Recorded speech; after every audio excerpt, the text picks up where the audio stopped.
Now, as much as I don't want to talk about this topic, but I've already hinted at it at the beginning of this episode anyway, because it's heavy on my mind and I've been watching it on TV a little bit. We got to talk about politics, guys. We got to talk about it because we can't talk about the business world without politics. Usually if people say don't talk about politics, you only talk about politics with your closest friends and family, but you guys fall into that category a little bit because I know y'all at this point. I believe y'all to be open-minded individuals who won't throw a tantrum just because you didn't get your way. Who won't act like a 5-year-old, like our soon-to-be ex-president has acted like, just because you didn't get what you wanted. I believe y'all to be more open-minded than that. So, we got to talk about the elections that just happened. You might be saying, wait a minute. Elections ended months ago. It ended back in November, right?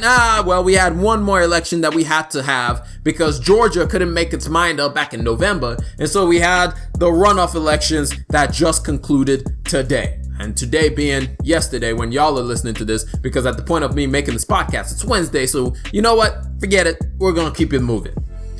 And everyone in Georgia is excited because they are so tired of getting those text messages talking about vote for this candidate or vote for that candidate or don't forget to cast your ballot. They're like, thank God this whole thing's over. We're not getting any more of those phone calls. We're not seeing any more of those stupid ads. We're not seeing any more of those vote your Ossoff off and all that nonsense. We're not seeing any more of that stuff. And everybody's excited about that.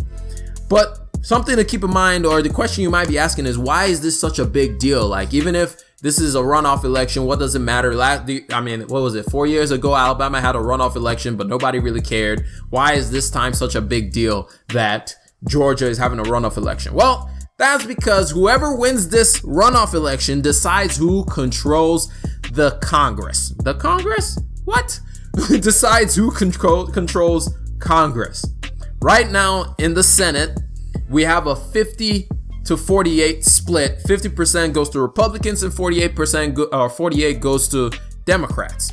And so there are two seats that are being battled over in Georgia. Of course, you guys know the House of Representatives right now is in the hands of the Democrats. And so these two seats determine how Congress will play out, because if the Democrats win the two seats, it means that they will have the majority they will have a tie with the Republicans, and the tiebreaker, of course, will be the vice president, which is, of course, a Democrat. And so this is what everybody was talking about late last year. The blue wave that's apparently going to cause the stock market to crash, but it didn't actually happen. But that's beside the point. That's a whole other thing. But the point is, Raphael, Warnock, and John Ossoff are your new Georgia senators. And this whole election period has been like watching an NBA game, the last 5 minutes of an NBA game, where you keep on looking back, and it's just the longest thing ever for no reason, because all the teams just timeout. It's just like, it just keeps going on and on and on and on. So what are some things that we can expect, at least in the business world, because of our new government officials? One, we will likely see more stimulus support from the government as soon as Joe Biden takes office. There will be more support for local and state government, and likely you are going to see that $2,000 stimulus check hit your bank account as soon as he is in office, because that was something that he already promised to do once he's in office. And now that they have the power to just basically push whatever it is that they want, he's gonna get his wish. 2, expect a lot more spending in the renewable energy space, a more targeted action against climate change. Remember, Donald Trump removed the United States from the Paris Accords. Well, Joe Biden is going to put the U.S. right back into those Paris Accords so that we can be part of the change in the global economy. 3, expect an increase to corporate and wealthy individual taxes. So if this is you, first of all, hit your boy up, sponsor your boy. I could always take a little bit more bread, sponsor your boy, let him get some bread.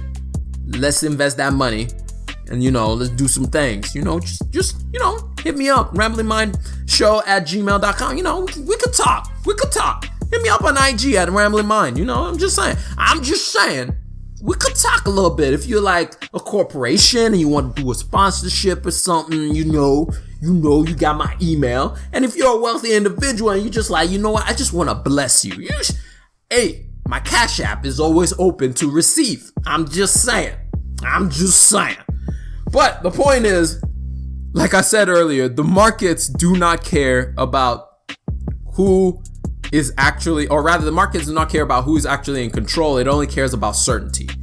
The markets actually rose today on the news of the Georgia elections before all the nonsense with the Trump supporters that went to raid the Capitol today. But before that, the Dow and the S&P 500 was up about 2% based on the news that Raphael Warnock won his seat in Georgia. And so like I'm learning more and more. The news, you can sell the news, because at the end of the day, the markets do not really care about most things. It cares about certainty. It cares about knowing exactly what it can expect from different people.